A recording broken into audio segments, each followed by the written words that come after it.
자, 제가 요 질문도 좀 드려보도록 하겠습니다. 공직자이나 혹은 정치인으로서의 소명을 묻는 질문도 있었는데요. 인터뷰를 진행을 하시면서 정치인 한동훈을 누구보다도 이해를 하셨을 것 같아서 정치인 한동훈을 누군가에게 소개한다라고 하면 어떻게 소개하고 싶으세요? 김종인 전 위원장께서도 뭐 그런 비슷한 말씀을 하셨는데, 네. 저는 용기 있는 사람? 용기 있는 사람. 음. 그러니까 두 가지 측면에서. 첫 번째는 비상계엄이 2시간 반 만에 해제가 돼서, 아니, 해제가 된 게 아니고 그 국회에서 해제안이 통과가 돼서 지나가고 보면 뭐 유혈 사태 없이 안전하게 잘 끝났지만, 실제로 나오는 증거들을 보면 뭐 군부대도 투입하고 체포조도 그렇죠. 가동하고 뭐 그랬다는 거잖아요. 그럼 그게 해제가 안 되고 계엄 상태가 계속 갔으면 어땠을까? 아찔합니다. 네. 왜냐하면 물론 과거처럼 뭐 탱크를 몰고 그렇게 무력적으로 하기는 쉽지 않았을 거예요. 그러나 어떤 부분이 아찔하냐? 그날 비상계엄이 해제되지 않았으면 다음날 아마 전 국민이 거리로 뛰쳐나왔을 거예요. 그러니까 사회적인 혼란이 너무 그렇죠. 커졌겠죠. 그렇게 됐을 예. 때 제가 제일 걱정했던 부분은, 이거는 한동훈 대표도 이야기를 했던 건데, 네. 거리에 뛰쳐나온 사람들 중에는 젊은 20대도 있을 것이고, 또 그거를 막아야 하는 군경에도 또 역시 20대가 있을 것이고, 그건 매우 비극입니다.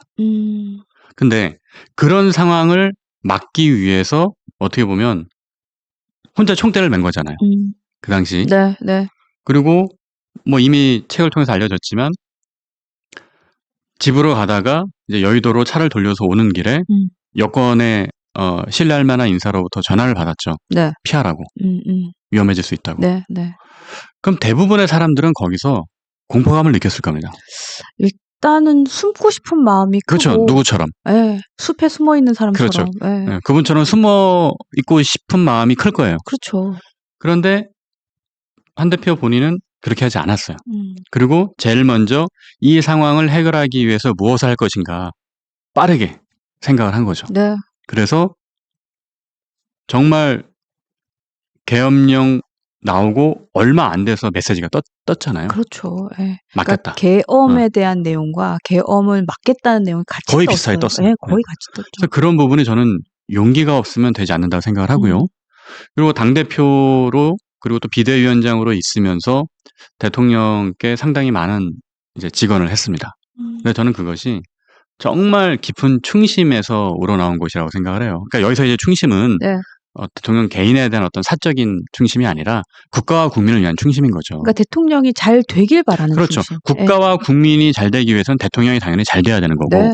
그러기 위해서 음, 한동훈 대표 입장에서는 잘 되는 말하면서 그 얘기를 할 수밖에 없었던 거예요. 네, 근데 네. 이것도 용기가 필요한 겁니다. 그렇죠. 왜냐하면 미움받을 용기라는 책도 있잖아요. 그것처럼 누군가에게 미움을 받고 또 적대적으로 이렇게 된다는 것은 상당히 견디기 힘든 일이에요. 그럼요. 근데 그런 거를 하려면 용기가 있어야 된다. 그러니까 저는 이것을 예전에 지금은 돌아가신 그 고 김소한 추기경께서 그런 말씀하신 적이 있어요. 머리에서 가슴까지 이게 한 30cm밖에 안 되지만 머리에서 가슴까지 오는데 70년이 걸렸다라고 하는데, 이게 무슨 말일까 곰곰이 생각을 해보면, 사람이 용기 있는 행동을 하려면 마음이 움직여야 돼요. 머리로만은 안 돼요. 그러니까 머리로는 계엄을 막아야 되고 대통령께 직언을 해야 되고 다 알아요. 네. 알지만 누구나 실천할 수 있는 것은 아니에요. 그럼요. 그 가슴에는 가족 생각도 있을 거고, 그렇죠. 나의 미래 생각도 있을 그렇죠. 거고. 그렇죠. 그것을 행동으로 옮길 수 있는 용기는 가슴에서 나온다. 그래서 저는 정치인 한동훈을 소개한다면 용기 있는 정치인, 그 한마디면 다 될 것 같습니다. 그리고 이제 그때 상황을 책에서 이렇게 소개를 하는 거 보면 회의실에 있었던 의원들에 대한 얘기도 하잖아요. 근데 그 상황을 정말 딱 이렇게 판단을 그때 진짜 빨리 하셨구나라는 생각을 했어요. 왜냐하면, 그러니까 회의라는 것은 이걸 회피하는 거라는 이제 얘기가 있잖아요. 그러니까 책임을 회피하기 위해서는 뭐 회의가 필요하다, 시간이 필요하다라고 할 수 있는 거지만 나는 리더였기 때문에 나의 결정과 나의 리더의 판단이 필요했다라는 지점이 있잖아요. 그래서 이 역시도 그러니까 용기도 있었지만 정말 빠른 판단력도 있었던 것 같다는 생각도 들어요. 그것도 되게 중요한 거죠. 네. 우리가 커뮤니케이션을 할 때 의견 수렴과 경청은 매우 중요한 덕목입니다. 그런데 비상계엄과 같은 상황에서는 그런 걸 할 새가 없어요. 아까도 말씀드렸지만 그걸 바로 막지 않으면 안 되는 상황이었고, 그러니까요. 그럼 그거는 반대로 얘기하면 아마 국민의힘의 중진들은 왜 그걸 독단적으로 결정했느냐, 왜 중진들의 의견도 듣고 그런 절차를 거쳤어야 되는데 왜 하지 않았느냐라고 하는데, 네. 회의 듣고 뭐하고 하다 보면은 못했을 거예요. 그러니까 회의를 한다는 건 사실은 그 긴급할 때 회의를 한다는 건 우린 아무것도 안 하고 시간을 그냥 흘리겠다는 거. 본인의 어떤 결단을 공동으로 책임을 회피하는 것수 있는 거죠. 공동으로 책임을 회피하는 거. 네. 그러니까요. 그 지점이 굉장히 좀 와닿더라고요. 그러니까 한동훈 대표는 평소에 어떤 의견 수렴과 경청을 되게 중요시 여기는 사람인데, 네.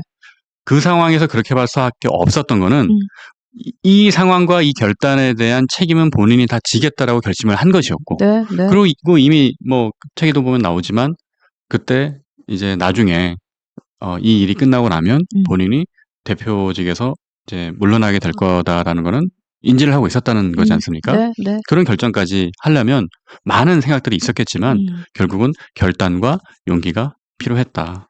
그렇게 생각을 합니다. 그리고 그런 생각도 좀 하게 됐어요. 그러니까 그렇게 생각을 할 수 있는 이유가 자기 자신에 대한 자신감도 있을 것 같아요. 그러니까 그러니까 이건 추측이죠. 그러니까 내가 이러한 일을 선택함으로써 내가 앞으로의 일들이 조금 뭐 내 삶이 편치는 않겠다. 혹은 내가 뭐 피해를 받을 수 있겠다라는 것이 있지만 그럼에도 불구하고 자기 자신의 삶과 자신에 대한 자신감이 있기 때문에 그런 선택을 할 수 있지 않을까라는 생각도 좀 하게 돼요. 자신감이란 표현도 물론 좋지만 저는 달리 표현하면 네. 뚜렷한 철학과 확신이 있었기 때문이라고 생각합니다. 그러니까 자신감이라는 거는 좀 잘못 말하면 뭐 내가 잘났으니까 뭐 이렇게 오해가 될 수도 있는데, 그렇게 또 해석이 될 수도 네, 있겠네요. 근데 그게 아니라 네. 뚜렷한 자신의 철학과 확신이 있었던 거예요. 그러니까 무슨 뜻이냐면 책 제목도 국민이 먼저잖아요. 네. 그러니까 우리가 어떤 결정을 할 때 그 준거의 틀이라는 게 있어요. 그 판단을 내리게 된 기준이 있는데, 비상계엄이라는 상황을 놓고 보자는 얘기죠. 이 상황에서 내가 무엇을 할 것인가, 어떤 나의 안위가 걱정이 되면 어느 분처럼 숨어야 돼요. 그렇죠. 네. 빨리 숨어야 되죠. 근데 그게 아니고 국민의 관점에서 보면 막아야 됩니다. 이 비상계엄을 막아야 유혈 사태가 안 일어날 것이고 어떤 정치적 또 사회적 혼란이 벌어지는 것을 막을 수 있는 거예요. 그리고 또 저는 놀라웠던 것 중에 하나가 그 짧은 순간에 한 대표께서 뭔 얘기를 했냐면 다음날 주식시장이 열려야 된다고 생각을 했대요. 맞아요. 저는 그거 보면서 와, 여기까지 생각을 하셨다고? 그렇게 위중한 상황에 거기까지 생각을 했다고 했더니, 그러니까 한 대표 이야기는 당연하다는 겁니다. 왜냐하면 주식시장이 안 열리면 외부에서 네, 네. 다른 나라들이 한국에 뭔 일이 있구나 네. 생각을 하면 경제적으로 어려워지지 않습니까? 그렇죠. 가뜩이나 요새 상황도 안 좋은데. 네. 그런 어떤 총체적인 판단을 할 수 있었던 배경은 국민이 먼저다라는 확실한 준거의 틀이 있기 때문에 가능했던 거다. 본인의 철학과 그에 대한 확신, 저는 그것 때문이었다고 생각을 합니다.